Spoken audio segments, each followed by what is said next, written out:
9 दिसंबर 2025 को देवभूमि उत्तराखंड में हुई एक वारदात से पूरे देश ये शर्मसार हो चुका है।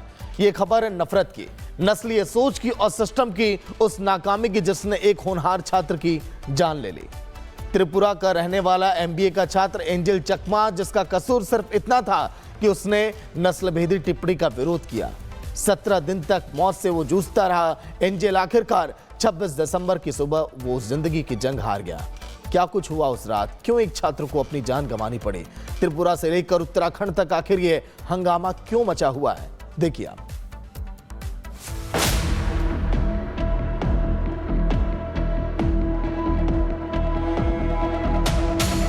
एक नाम जो पढ़ाई करने आया था, एक चेहरा जो सपने लेकर निकला था और एक पहचान जो उसकी मौत की वजह बन गई। नाम था एंजल चकमा, उम्र 24 साल, त्रिपुरा के उनाकोटी जिले का रहने वाला। देहरादून में एमबीए फाइनल ईयर का छात्र एंजल, जो किताबों के बीच भविष्य तलाश रहा था, उसे अंदाजा भी नहीं था कि एक शाम कुछ शब्द, कुछ जहरीली सोच और कुछ बेरहम चेहरे उसकी जिंदगी की आखिरी कहानी लिख देंगे। 9 दिसंबर की वो रात जब एंजल अपने छोटे भाई के साथ बाजार गया था, लेकिन वापस लौटते समय उसके शरीर पर किताबों का बोझ नहीं बल्कि नफरत के घाव थे। उसका कसूर सिर्फ इतना था कि उसने अपमान के खिलाफ आवाज उठाई थी, नस्लभेदी टिप्पणी का विरोध किया था और उसी विरोध की कीमत उसे अपनी जान देकर चुकानी पड़ी। और सवाल खड़े हुए कि क्या देश में हर भारतीय सुरक्षित है? दरअसल 9 दिसंबर की शाम एंजल अपने भाई के साथ बाजार गया था। वहां कुछ स्थानीय युवकों ने दोनों पर आपत्तिजनक और नस्लभेदी टिप्पणी की। एंजल चकमा ने जब इसका विरोध किया तो विवाद बढ़ गया। इसके बाद 5 से 6 युवकों ने एंजल पर धारदार हथियार से हमला कर दिया। एंजल की गर्दन, पीठ और शरीर पर कई वार किए गए। बीच बचाव में आया भाई माइकल भी घायल हो गया। गंभीर हालत में एंजल चकमा को ग्राफिक एरा मेडिकल कॉलेज में भर्ती कराया गया। 17 दिनों तक आईसीयू में जिंदगी और मौत की जंग चलती रही, लेकिन 26 दिसंबर की सुबह एंजल चकमा ने दम तोड़ दिया। लेकिन मरने से पहले एंजल बार बार यही कहता रहा कि मैं इंडियन हूं, चाइनीज नहीं। और अब यही शब्द आज पूरे देश के जमीन पर सवाल बनकर खड़ा है। मृतक के भाई माइकल चकमा की तहरीर पर देहरादून पुलिस ने हत्या का मुकदमा दर्ज किया। अब तक इस मामले में 5 आरोपियों को गिरफ्तार किया गया है। इनमें 2 नाबालिग भी शामिल हैं, जिन्हें बाल सुधार गृह भेजा गया है। लेकिन इस हत्या का मुख्य आरोपी अब भी फरार है। पुलिस का दावा है कि आरोपी नेपाल भाग गया है। उसकी तलाश में उत्तराखंड पुलिस की एक टीम नेपाल भेजी गई है। आरोपी पर इनाम घोषित किया गया है। देहरादून पुलिस का दावा है कि भगोड़ा आरोपी जल्द ही कानून के शिकंजे में होगा। टोटल जो है इसमें 3 लोगों को अरेस्ट किया गया था, वो जेल भेजे गए और इसके उपरांत 2 जो है विधि विवादित किशोर थे, उनको माननीय बाल न्यायालय में पेश किया गया, फिर उनको सुधार गृह भेजा गया। तो इस प्रकार टोटल जो है 5 इसमें लोगों की इसमें अरेस्टिंग हुई थी। उनको जो है जेल भेज दिया गया है। अभी फिलहाल वो जेल में है। इसमें जो एक अन्य जो वांटेड है, जो कि मूल रूप से नेपाल का रहने वाला था, उसके विरुद्ध जो हमारे द्वारा NBW वारंट निकलवाया गया है। उस पर 25,000 का इनाम भी घोषित कर दिया गया है। हमारी टीम भी उसकी गिरफ्तारी के लिए लगा दी गई है, SOG की टीम भी लगा दी गई है और जल्दी ही हम उसको भी अरेस्ट कर लेंगे।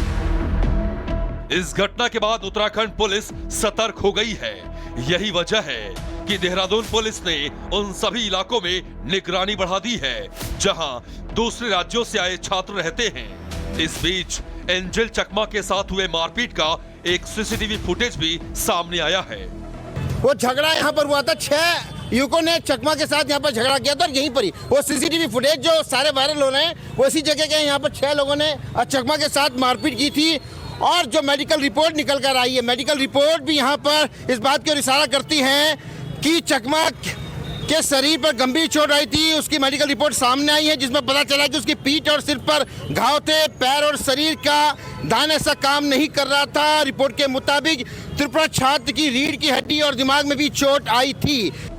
पुलिस का दावा है कि सबूत इकट्ठा किए जा रहे हैं। आरोपियों को कड़ी से कड़ी सजा दिलाने की तैयारी है। जो घायल छात्र था एंजल चकमा, उसकी अस्पताल में दौरान इलाज मृत्यु हो गई है। इसमें जो हत्या की धारा बढ़ा दी गई है, उसको तरमीम कर भी दिया गया है और इसमें जो अभियुक्त जेल में उनका हत्या की धारा में भी रिमांड ले लिया गया है।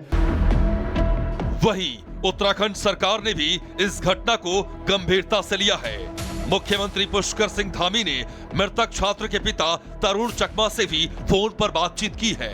सीएम धामी ने भरोसा दिलाया है कि दोषियों को किसी भी सूरत में बख्शा नहीं जाएगा। बहुत हमारा एक्चुअली में बहुत ही दुखद घटना हुआ। हम बहुत दुखी हैं इससे और इस पर हमने बहुत सख्त कार्रवाई के लिए कहा है यहाँ पर, है ना। और 4-5 लोग जो भी इसमें थे बदमाश, 5 गिरफ्तार कर लिए गए हैं, जो भी इस घटना में जिन्होंने भी अपराध में किया है।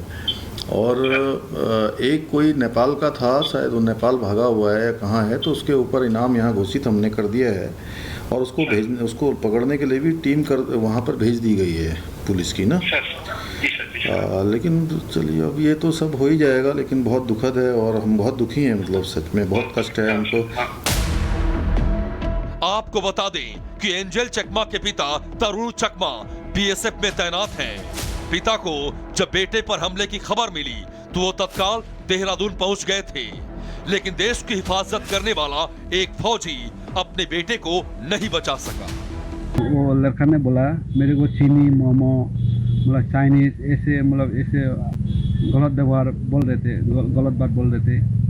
फिर पहले तो बोला, मैं फ़ोन में बात कर रहा था, उसने इग्नोर किया, बोला चलो दे तो बोलने दे, चुप रहा। फिर बाद में नोजी आ गए, ऐसे ज़्यादा ऐसे बोलने लगा, छेड़ने लगा।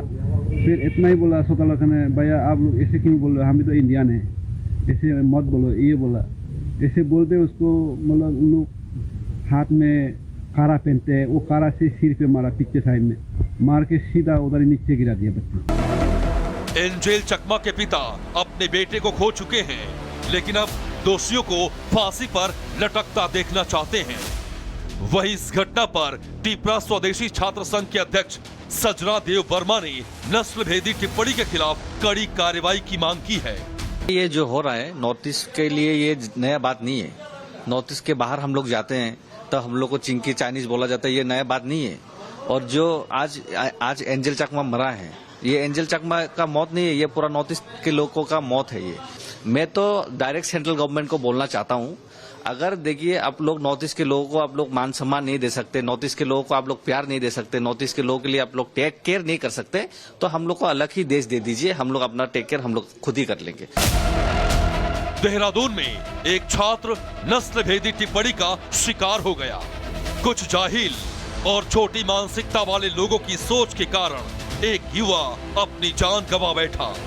लेकिन ये मामला सिर्फ उत्तराखंड का नहीं है, देश के कई हिस्सों में पूर्वोत्तर के लोगों को अपमानित किया जाता है। यूपी और बिहार के लोगों को भी अक्सर अपमान का घूंट पीना पड़ता है। ऐसे में सवाल ये कि नस्लीय टिप्पणी रोकने के लिए क्या सख्त कानून बनेगा? क्या स्कूलों और समाज में संवेदनशीलता दिखाई जाएगी? और सबसे बड़ा सवाल ये कि देवभूमि उत्तराखंड में ऐसे नस्ल भेदी विचार वाले लोग कहां से आए? कौन है जो ऐसे लोगों को पनाह दे रहा है? Bureau report, Republic Bharat.